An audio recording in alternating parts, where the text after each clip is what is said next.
భాషలో.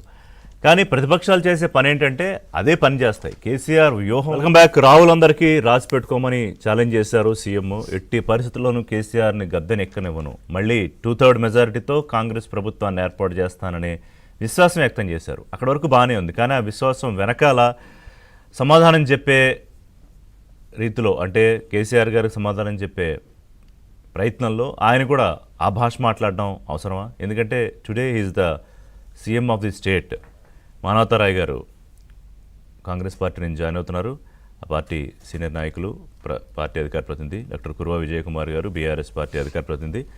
లైవ్లో అమర్నాథ్ సారంగుల్ గారు, బీజేపీ పార్టీ అధికార ప్రతినిధి. నమస్కారం అండి అందరికీ.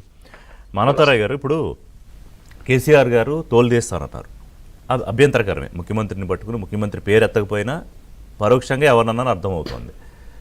సరే, ఇంతకుముందు మాట్లాడారు ఆ భాష, ఇప్పుడు మాట్లాడారు, రేపు మాట్లాడతారు. ఇవాళ మనం చర్చ పెడితే రేపటి నుంచి మాట్లాడడం మానేరు. రేవంత్ రెడ్డి గారు మాట్లాడారు గతంలో. కానీ ముఖ్యమంత్రి అయిన తర్వాత రేవంత్ రెడ్డి గారి మాటలో కానీ, వారి బాడీ లాంగ్వేజ్లో కానీ, లాంగ్వేజ్ అండ్ బాడీ లాంగ్వేజ్లో చాలా ఉన్నతంగా హుందాగా ఉన్నప్పుడు కేసీఆర్ గారు బయటకు రాగానే ఎందుకు రేవంత్ రెడ్డి గారు కూడా మళ్ళీ అదే భాషలోకి వెళ్లాల్సి వచ్చింది?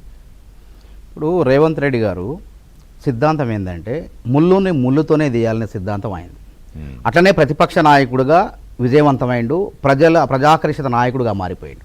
కేసీఆర్ గారు అధికారంలో ఉండే ముఖ్యమంత్రి ఒక్క మాట అంటే 10 మాటలని ప్రజలకు దగ్గరైండు.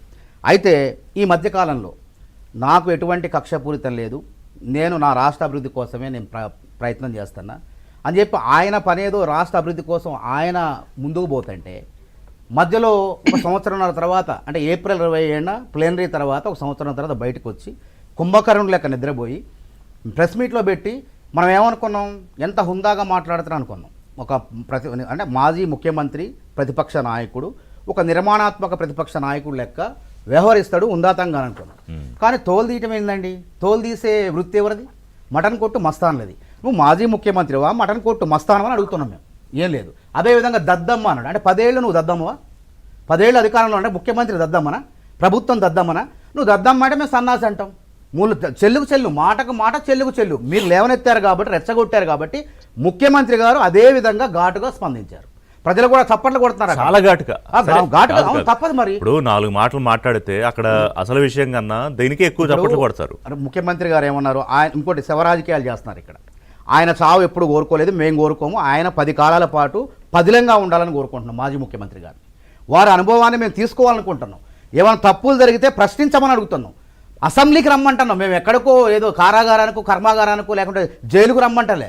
అసెంబ్లీకి రండి, చర్చలు చేద్దాం, ప్రజా సమస్యలు ఉంటే లేవనెత్తండి అని హుందాగా మాట్లాడితే ఏనాడు అసెంబ్లీకి రాలేదు. రాకపోగా సంవత్సరం తర్వాత బయటకు వచ్చి మళ్ళా ప్రాంతీయ విద్వేషాలు రెచ్చగొట్టే విధంగా పాత చింతకాయ పచ్చడే మాట్లాడితే జనం అసలు చూస్తే ఏమనుకుంటున్నారండి? సో అప్పుడు సీఎం సహనం కోల్పోయారు. అంతే కదా. అప్పుడేమో అంటే సహనం ఇప్పుడు అంతే కదా. నువ్వు రెచ్చగొట్టే వ్యాఖ్యలు చేస్తే అధికారంలో ఉన్నవాడు ఇంత అభివృద్ధి చేస్తుంటే, ఇంత కష్టపడుతుంటే, అప్పులు ధనిక రాష్ట్రాన్ని అప్పుల రాష్ట్రంగా మారుస్తుంది.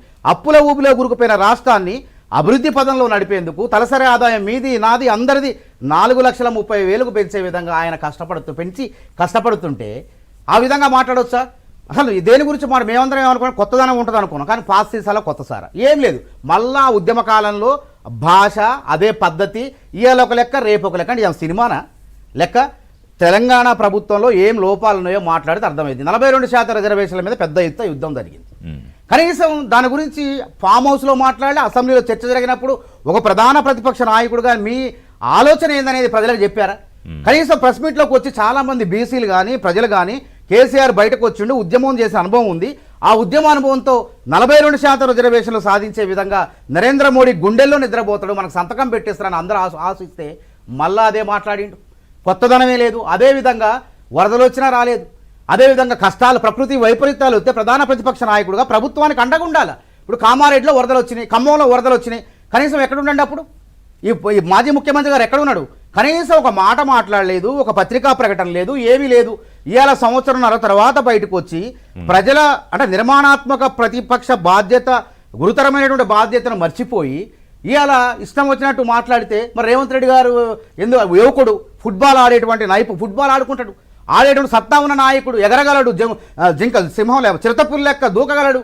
అట్లాంటి నాయకుడిని పట్టుకొని తోలు తీస్తా అదేవిధంగా నీ దద్దమ్మ అంటే యువతల వాళ్ళు ఊరుకుంటారా?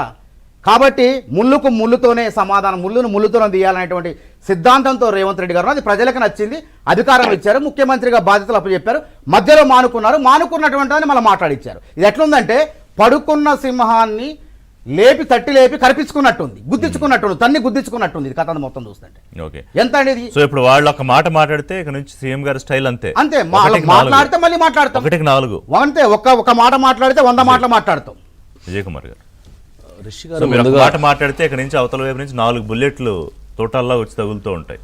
రిషి గారు ముందుగా మీకు, అదేవిధంగా మిత్రుడు మానవతరే గారికి, అదేవిధంగా అమర్నాథ్ గారికి, ఏబిఎన్ ఆంధ్రజ్యోతి ప్రేక్షకులకు అందరికీ